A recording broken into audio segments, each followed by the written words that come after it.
উপরে 4-5টা স্টেটমেন্ট দিয়েছে, সেটা অপশন নয়। তারপরে আবার অপশন আছে। এখন যেটা হচ্ছে নিট এক্সামে কিন্তু এখন অনেকটা concept base, statement base question কিন্তু আসছে। তো 4টে একটু লেন্দি হয়ে যাচ্ছে, তখনই এই লেন্দিটাকে তুমি কম টাইমে করবে কি করে সেটা ইম্পর্টেন্ট। 1 2 3 4 5টা স্টেটমেন্ট আছে। অপশানে আবার তারপর আবার অপশান আছে যে এ বি সি, কোনোটা বি সি ডি, কোনোটা এ ডি বি, এরকম করে আছে। তুমি সব স্টেটমেন্ট পড়ার দরকার নেই। তুমি উপরের স্টেটমেন্টগুলোর মধ্যে আগে দেখো, তোমার জানা যেটা মনে হচ্ছে সেই স্টেটমেন্টটা ভালো করে দেখো, সেটা কারেক্ট বা ইনকারেক্ট।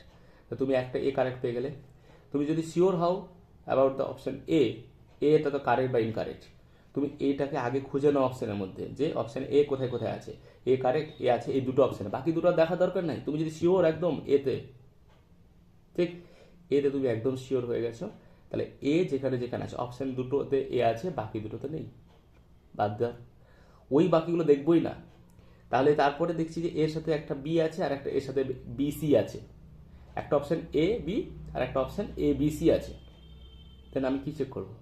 বি চেক করবো? একদম না, ডাইরেক্ট সি চেক করবো। কারণ বি তাহলে আমি তো এ পেয়ে গেছি, বি তো দু জায়গায় আছে, তো হবেই বি।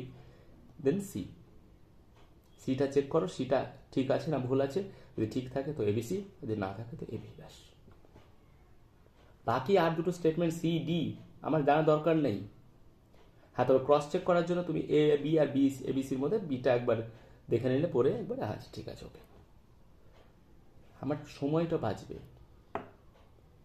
অনেস্ট হওয়াটা ভালো অবশ্যই, কিন্তু এক্সামের সময় এই রকম জিনিসগুলো তোমাকে করতে হবে, তোমাকে টাইম বাঁচাবে, এবং হচ্ছে যে অন্য কোনো কোশ্চেনে যেখানে টাইম লাগবে তোমার, সেখানে তুমি ইউটিলাইজ করতে পারবে। ঠিক আছে? তো সেই কারণে সেই ধ্যানগুলো দিতে হবে তোমাকে, যে এইভাবে কোশ্চেন যদি তুমি অ্যাটেম্প করো, দেখবে অনেক কোশ্চেনে খুব বড় কোশ্চেন, লেন্দি কোশ্চেন, কিন্তু কম সময় হচ্ছে। প্রত্যেকটা স্টেটমেন্ট এক এক করে করতে লাগলে কিন্তু সেটা অনেকটা টাইম কনজিউম হয়ে যাবে। ঠিক আছে? তখন তোমার মনে হবে এক্সাম দিতে দিতে এই স্টেটমেন্টগুলো ভালো করে পড়তেও পারছো না, যে পড়ছি পড়ছি পড়ছি, হ্যাঁ এখনও ততগুলো কোশ্চেন বাকি আছে, এগুলো তো দেখতে হবে, এই এতটা টাইম লেগে যাচ্ছে, এটা